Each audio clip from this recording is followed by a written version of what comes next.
استوا سب کے تصورات کو اپنے دین سے نکال کے اس ایک کو اپنا الہ بنا لے. اور اسی کو اقبال نے کہا تھا وہ ایک سجدہ جسے تو گراں سمجھتا ہے ہزار سجدوں سے دیتا ہے آدمی کو نجات. کیا بات ہے علامہ صاحب. تو گویا انسان کی جو مینٹلی ڈائریکشن ہے اسلام نظام فکر و نظام عقائد کے حوالے سے پہلے اس کو درست کرتا ہے کہ تیری جبین، تیری اطاعت، تیری اتباع صرف ایک کے سامنے ہونی چاہیے. اس کے بعد پھر اور نظام آئے زندگی ہیں، نظام معیشت ہے، نظام سیاست ہے، نظام تعلیم ہے، نظام صحت ہے، نظام عدالت ہے، اور پھر چھٹے نمبر پر نظام حدود و تعزیرات ہیں. اچھا علامہ صاحب، اب ہم بات کر رہے ہیں عدل و انصاف کے حوالے سے. ایک تو یہ صورتحال جو آپ نے واضح کی کہ جب آپ کو انصاف نہیں ملتا عدالتوں سے، لیکن دوسری طرف اگر ہم دوسری طرف نظر دوڑائیں تو ہمیں اس بات کا ہمیں بالکل واضح پتہ چلتا ہے کہ بعض دفعہ یہ بھی ہوتا ہے کہ ملزم کو اپنی صفائی کا موقع بھی نہیں ملتا. ملزم کو، ابھی وہ مجرم نہیں ہوا، اس کو اپنی مکمل صفائی کا موقع نہیں دیا گیا اور وہ بھی سزا یافتہ ہو گیا یہاں پہ. اور پھر معاشرہ تو اس کے ساتھ جو کرتا ہے وہ کرتا ہی کرتا ہے، وہ خود بھی کلیئر نہیں ہے، نظام بھی کلیئر نہیں ہے. یا دوسری طرف یہ ہے کہ بعض لوگ جو ہے وہ بدلہ لینے کو یہ سمجھتے ہیں کہ جناب یہ اس نے قتل کیا تو ہم بھی ان کا قتل کریں گے. اس لیے کہ اگر اس طرح کا نظام کچھ ہو جائے، جب عدالتوں سے وہ یہ سمجھتے ہیں کہ ہمیں انصاف نہیں مل رہا، اگر ہر بندہ بندوق اٹھا لے گا تو پھر بھی معاشرے میں ظاہر حالات جو ہیں وہ اتنے اچھے نہیں رہیں گے. اسلام اس حوالے سے کیا ہمیں تعلیم دیتا ہے؟ اسلام یہ کہتا ہے کہ آپ ایک انسان کو یا ایک معاشرے کو تعمیر کرنا چاہتی ہیں تو وہ کسی ایک نظام سے آپ اسے نہیں تعمیر کر سکتے. آپ ایک اینٹ سے محل نہیں بنتا، اور اگر اینٹیں آپ کے پاس بہت ہوں تب بھی آپ گھر نہیں بنا سکتے، اس کے لیے اور میٹیریل کی ضرورت ہوتی ہے.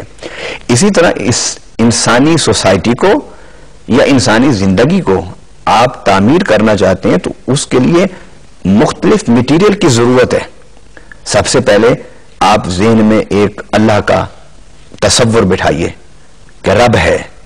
اگر کسی نے مجھ پر ظلم کیا، وہ دنیا میں اگر اس کو وہ انصاف مجھے نہ مل سکا تو وہ رب مجھے ضرور انصاف دے گا.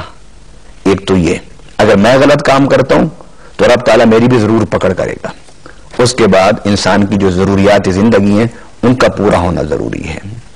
اس کے بعد تعلیم دینا ضروری ہے. اس کے بعد اگر کوئی مریض ہو جاتا ہے اس کے لیے سہولیات صحت کا ہونا ضروری ہے. ان سب کچھ کے قائم ہونے کے بعد اگر کوئی جرم کرتا ہے تو اس کے لیے پر اسلام نے حدود و تعزیرات کا نظام بھی دیا ہے.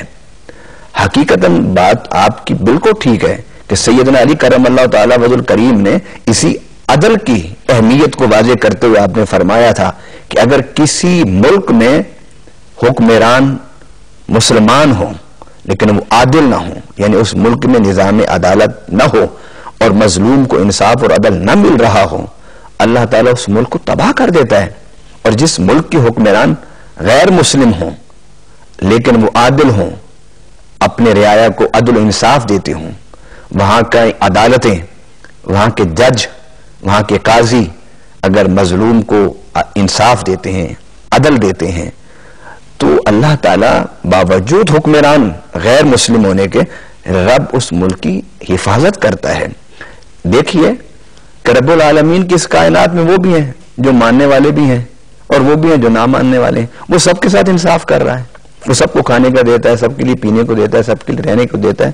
وہ سب کے ساتھ انصاف کرتا ہے. گویا وہ یہ قرآن نے بھی کہا ہے کہ وَأُمِرْتُ لِأَعْدِلَ بَيْنَكُمْ، حضرت صلی اللہ علیہ وسلم کے حوالے سے کہ حضرت نوح سے حضرت عیسیٰ علیہ السلام تک اور مجھے بھی رب نے یہ حکم دیا ہے کہ عادل، کہ میں معاشرے میں انصاف عدل کو قائم کر دوں. اور اسی طرح آگے قرآن میں فرمایا ہے کہ ہم نے کتاب اور رسول بھیجے کس مقصد کے لیے؟ لِيَقُومَ النَّاسُ بِالْقِسْطِ، کہ لوگ جو ہیں ان کی زندگی میں عدل آ جائے. اور پھر قرآن نے کیا خوب کہا ہے جس کی طرف آپ نے اشارہ کیا ہے کہ ہمارے ہاں یا تو ذاتی رنجشوں کی بنیاد پر قتل کر دیتے ہیں اور پھر قتل ہو جاتے ہیں تو پھر قتل در قتل انتقاماً چلتے ہیں، رکنے پر نہیں آتے قتل. اس کی مین وجہ جہالت بھی ہے اور دوسری وجہ انصاف کا نہ ملنا بھی ہے. جی بالکل، دوسری وجہ انصاف کا نہ ملنا ہے. رہی بات یہ کہ اگر میں متاثر ہوں، میرا باپ، میرا بیٹا، میرا بھائی اگر قتل ہوا ہے اس وقت میری کیفیات کچھ اور ہوں گے. جی بالکل. میں کہوں گا جب میرا گھر نہیں بچا تو کسی کا کیوں بچے. لیکن یہ ایک انسان کے سفلی جذبات ہیں. ہم صرف انسان نہیں بلکہ انسانیت سے کچھ اوپر، جس کو رب نے مسلم کہا ہے کہ انسانوں میں تو دو قسم کے ہیں نا، قرآن میں ہے نا، فَمِنْكُمْ مُؤْمِنٌ وَمِنْكُمْ كَافِرٌ قُلِ الْحَقُّ مِنْ رَبِّكُمْ فَمَنْ شَاءَ فَلْيُؤْمِنْ وَمَنْ شَاءَ فَلْيَكْفُرْ. کہ ہم نے تمہیں ہدایت کا راستہ دکھا دیا، تم میں سے جو چاہے مومن ہو جائے، جو چاہے کافر ہو جائے. انسانوں میں تو ایسا ہوتا ہی ہے، لیکن ہم انسان ہونے کے ساتھ ساتھ مسلمان ہیں، اور مسلمان جو ہوتا ہے وہ معاشرے کے امن کو تباہ کرنے کے لیے عدل و انصاف کے تقاضوں کو عدالتوں کے ذریعے سے ہی پورا کراتا ہے. قانون کو ہاتھ میں لے کے ایک قتل کی وجہ سے پورے معاشرے کو داؤ پر نہیں لگا سکتا. علامہ صاحب آپ کا بہت شکریہ، لیکن ہمارے پاس جنرل کویسچن بھی ہیں، اور جنرل کویسچن ہمارے پاس بہت سے آتے ہیں. ہمارے مہربان جو اس پروگرام کو دیکھتے ہیں وہ بہت سے سوالات کرتے ہیں، لیکن وقت کی کمی کے باعث ہمارے پاس ایک آدھ سوال کو ہی شامل کرنے کی گنجائش ہوتی ہے. آج بھی اس پروگرام میں ہم ایک ہی سوال کو شامل کر سکیں گے. پچھلے پروگرام میں ہم نے نکاح کے حوالے سے بات کی تھی، شاید اسی سے متاثر ہو کر ہمارے پسند کی شادی پر بات کی تھی، اور اسی سے ہی متاثر ہو کر ہمارے یہ ایک مہربان ہے، انہوں نے ہمیں خط لکھا اور اس میں سوال بڑا اہم سوال ہے.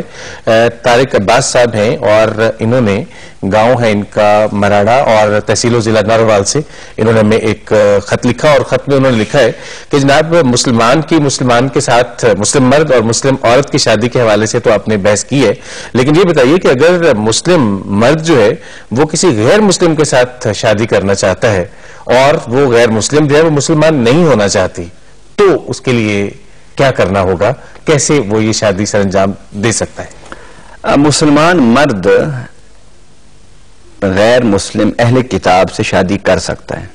اچھا، اس کی اجازت ہے، اور قرآن پاک میں سورۃ المائدہ میں اس کی بڑی تفصیل سے، بڑی ڈیٹیل کے ساتھ اس پر اللہ رب العالمین نے گفتگو کی ہے کہ تم وہ عورتیں جو اہل کتاب ہیں، غیر مسلم ہیں، تم ان سے شادی کر سکتے ہو. اچھا، ان کا مسلمان ہونا غیر مسلم اہل کتاب کا شادی کرنے کے لیے کسی مسلمان کے ساتھ شرط نہیں کہ وہ مسلمان ہو. اچھا، کسی بھی اہل کتاب سے ٹھیک آپ شادی کر سکتے ہیں، اسلام میں اس کی اجازت ہے. بہت شکریہ علامہ صاحب آپ کا. اور آپ کے ذہن میں بھی اگر کوئی سوال ہو اور آپ یہ چاہ رہے ہوں کہ ہم اس سوال کو اس پروگرام میں شامل کریں، یا کوئی ایسا موضوع جس پر اب تک ہم بات نہ کر سکے ہوں، آپ چاہ رہے ہوں کہ ہم اس موضوع کو اس پروگرام میں شامل کریں، تو آپ ہمیں ضرور خط لکھیے. خط لکھنے کے لیے ہمارا پتہ بڑا آسان ہے، انچارج پروگرام اسلام اور انسان، پاکستان ٹیلی ویژن سینٹر، 21 محمود غزنوی روڈ، لاہور. اور اگر آپ کے پاس ای میل کی سہولت ہے تو آپ ہمیں ای میل کر سکتے ہیں info شفاعت رسول info SHAFAAT RASLL info شفاعت رسول @yahoo.com. علامہ صاحب آپ کا بہت شکریہ کہ آپ نے ہمارا ساتھ دیا. انشاءاللہ اگلے پروگرام میں آپ سے پھر ملاقات ہوگی، اور آپ سب کا بھی بہت شکریہ کہ آپ نے ہمارے اس پروگرام کو دیکھا. انشاءاللہ اگلے پروگرام میں آپ سے ضرور ملاقات ہوگی. اپنے ارد گرد رہنے والوں کا بہت سا خیال رکھیے گا. اللہ حافظ.